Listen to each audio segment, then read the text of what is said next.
If someone told you to take a Captain Cook at the Dead Horse, what on earth would they be on about? What if they'd said they'd had a barrier of a day? That they were on the dog and bone eating a dog's eye? If their china was a seppo? If they were hitting the frog and toad? Would they have gone stark raving mad? No, mate, it's the wonderful world of Aussie rhyming slang, so check it out. Oh, g'day, Jono. Bruce here, mate. Brucey, me old China. Good to hear from you. Haven't heard from you since the Barbie, that Harvey. Thanks again for that, mate. I'll shout you a few pig's ears next time we're down at the old Rubbity. What about sharks? What? Noah's Arks, mate. Sharks. Sharks kill people too. Sharks? Crikey, Jono. How many of those beers have you had? You'll be right, mate. No one dies from shark attacks.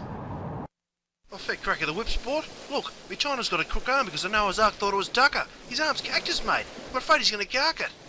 Mate, are you fair income? Have you been on the terps? Yeah, I've had a few ice cold coldies, but that's no one's business. Look, sunshine, I'll knock your bloody block off if you don't rescue me China from the Noah's Ark who thinks his arm's Tucker. And mate, if he carks it, his whinging will be the last you'll hear. Easy there, big fella. I see you, China. I'll save him from carking it because the Noah's Ark thinks his arm is Tucker. My oath you will. Now get out there quick, smart. Ah! Me arm! Where the bloody hell's me arm? Oh, relax, Jono. It's just a dream. Oh, thank God for that. Oh, just pulling your leg, Jono. This is real life, mate. The Noah's Ark thought your arm was Tucker. Ah! Nah, mate. I mean, discover who I am, as an Aussie. Find out me true character. I'm talking about the outback, mate. I think I'm going to go walkabout in the outback till I work out who I am. That way, if I cark it, I'll cark it knowing me dinky-die identity. Right. Look, Jono, well, best of luck, mate. But I've got to meet me, old China down at the Rubbity for a pig's ear. So how does this rhyming slang business work? Where did it come from? How's it bloody well used? Basically, mate, rhyming slang is substitution of a word with two or more words that rhyme with that word.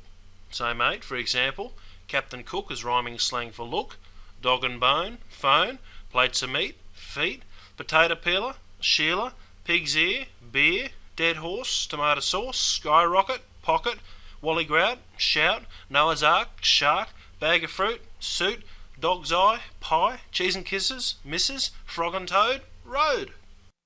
And of course, mate, it isn't that easy. Things can get even more complicated than that. As Aussies are very lazy speakers, we've actually taken to shortening the rhyming slang expression to just the first word.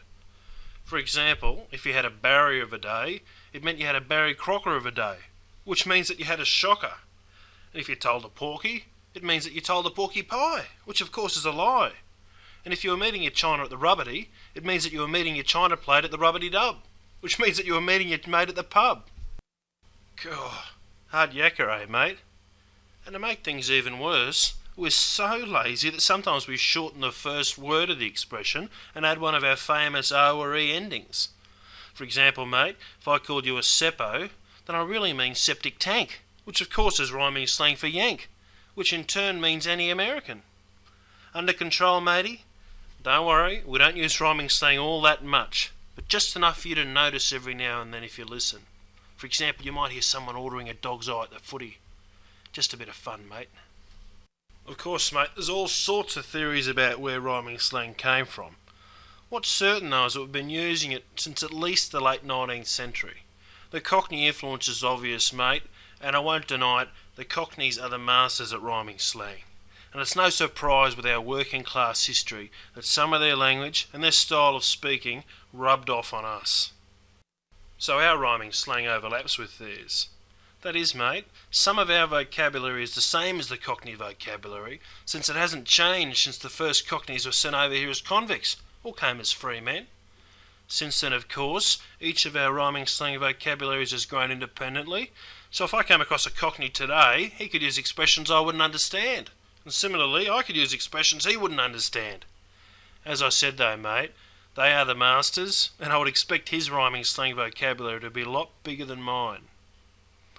We also had a huge influx of POMs after World War II, and I reckon rhyming slang was given a bit of a push along in this country from them as well. Anyway, mate, if you want to impress, then ask your China to wallygrab a pig's ear down at the Rubbity. Cheers.